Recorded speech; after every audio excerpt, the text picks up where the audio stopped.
Hello दोस्तों, नमस्कार। कैसे हो? बढ़िया होंगे। तो मैं बता दूँ आपको आज जल प्रदूषण अधिनियम 1974। तो पहले बता देता हूँ, मैं पॉइंट टू पॉइंट बताऊँगा मैं तुम्हें, जो पेपर में लिखने में कोई दिक्कत ना हो। तो स्टार्ट करते हैं, चलो। अधिनियम में जल प्रदूषण अधिनियम में जल प्रदूषण की समस्या की रोकथाम के लिए केंद्र, संयुक्त तथा राज्य बोर्डों की स्थापना की गई।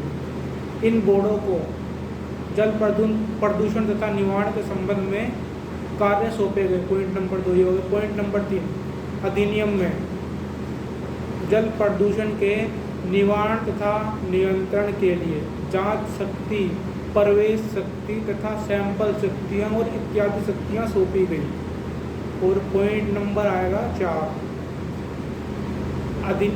इन बोर्डों को अन्य कोषों की स्थापना की गई, जिससे कि वे कार्यों का संपादन कर सके। कुछ औद्योगिक संयंत्रों पर रोक लगा दी गई, जिससे कि जल प्रदूषण को रोक सके। जल प्रदूषण के निवारण तथा नियंत्रण करने वालों को नियंत्रण का उल्लंघन जल प्रदूषण का निवारण तथा नियंत्रण करने वालों को दंडित किए जाने का प्रावधान किया गया।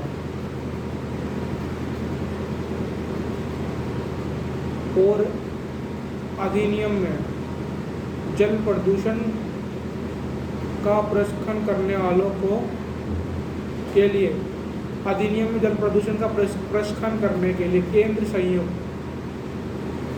तथा जल प्रयोगशालाओं की स्थापना की गई। अधिनियम में विश्लेषण की रिपोर्ट को साक्ष्य के रूप में मान्यता दी गई। और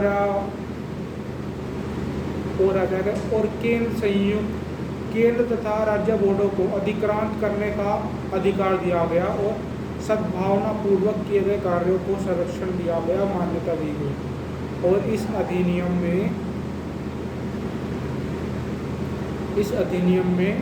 इस अधिनियम को सिविल न्यायालय के क्षेत्राधिकार से बाहर रखा गया। और अब बता देता हूँ सत्य विकास की अवधारणा है, इसके उद्देश्य बता देता हूँ मैं तुम्हें। यह ग्रीन हाउस गैसों को कम करने तथा ग्लोबल गैस को कम करने तथा पर्यावरण संसाधनों को संरक्षित करने का काम करता है। यह है हरित वास्तुकला और पर्यावरण के अनुकूल। यह हरित वास्तुकला और पर्यावरण के अनुकूल भवन प्रथाओं पर जोर देता है। प्राकृतिक बायोडिग्रेडेबल सामग्री का उपयोग, जल के नवीकरणीय संसाधनों का उपयोग इसमें होता है। अक्षय के ऊर्जा स्रोत, पवन और सौर पर जोर।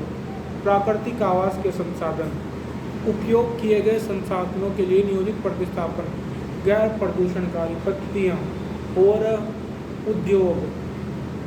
और क्या बताओ, इसमें पर्यावरण संरक्षण अधिनियम 1980 बताया था मैं तुम्हें। इस अधिनियम का उद्देश्य वनों की कटाई तथा प्राकृतिक नवीकरणीय संसाधनों इस अधिनियम का उद्देश्य वनों की कटाई, प्राकृतिक नवीकरणीय संसाधनों को सुरक्षा प्रदान करना था तथा वनवासियों को उचित रियायती दरों पर भोजन, ईंधन तथा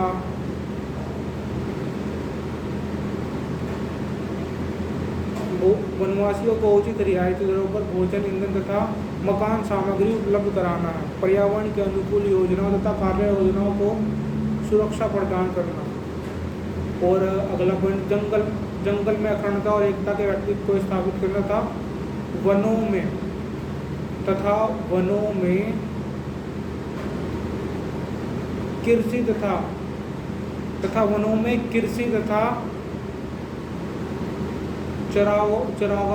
कृषि भूमि तथा चरागाह भूमि को व्यापार तथा आवासीय इलाकों से सुरक्षा प्रदान करना। जैव विविधता को संरक्षण प्रदान करना और पारिस्थितिक घटकों को संरक्षण प्रदान करना। पारिस्थितिक घटकों को संरक्षण प्रदान करना तथा वनस्पतियों और जीवों की कमी को रोकना।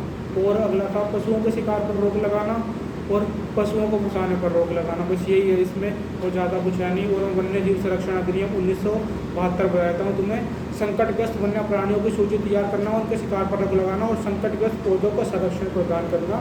और राष्ट्रीय चिड़ियाघरों और अभ्यारण्यों को सुरक्षा प्रदान करना।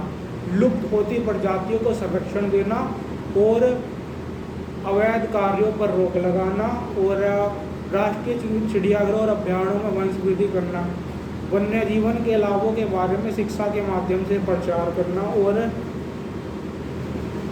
केंद्र चिड़ियाघर प्राधिकरण बोर्ड का गठन करना तथा उनके कार्य का अधिकार सुनिश्चित करना। और अगला पॉइंट आ जाएगा पशुओं के व्यापार पर रोक लगाना, पशुओं के द्वारा तैयार किए गए उत्पाद के व्यापार पर रोक लगाना। केवल ऐसी चीज़ों के व्यापार पर रोक लगाना जो कि पशुओं को मारकर उनकी खाल से बनाई जाती है अथवा निर्मित की जाती है, और ऐसे कार्य जिनमें कि पशुओं की आवश्यकता नहीं है फिर भी उनको प्रयोग में लाया जाता है, ऐसे कार्यों पर रोक लगाना।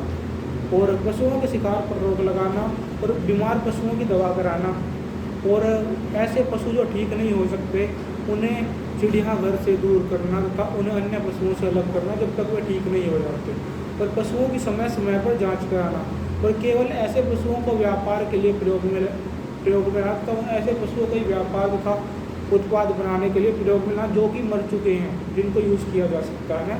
खूंखार जानवरों को अन्य जानवरों से अलग रखना, खूंखार जानवरों को अन्य जानवरों से खूंखार जानवर जो कि अन्य जानवरों को नुकसान पहुंचा रहे हैं उनको चिड़ियाघरों से बाहर निकालना, जब तक वे ठीक नहीं होते उन्हें अन्य पशुओं से अलग रखना और अधिक से अधिक मात्रा में चिड़ियाघरों की वृद्धि करना, चिड़ियाघरों का निर्माण करना और वृद्धि करना।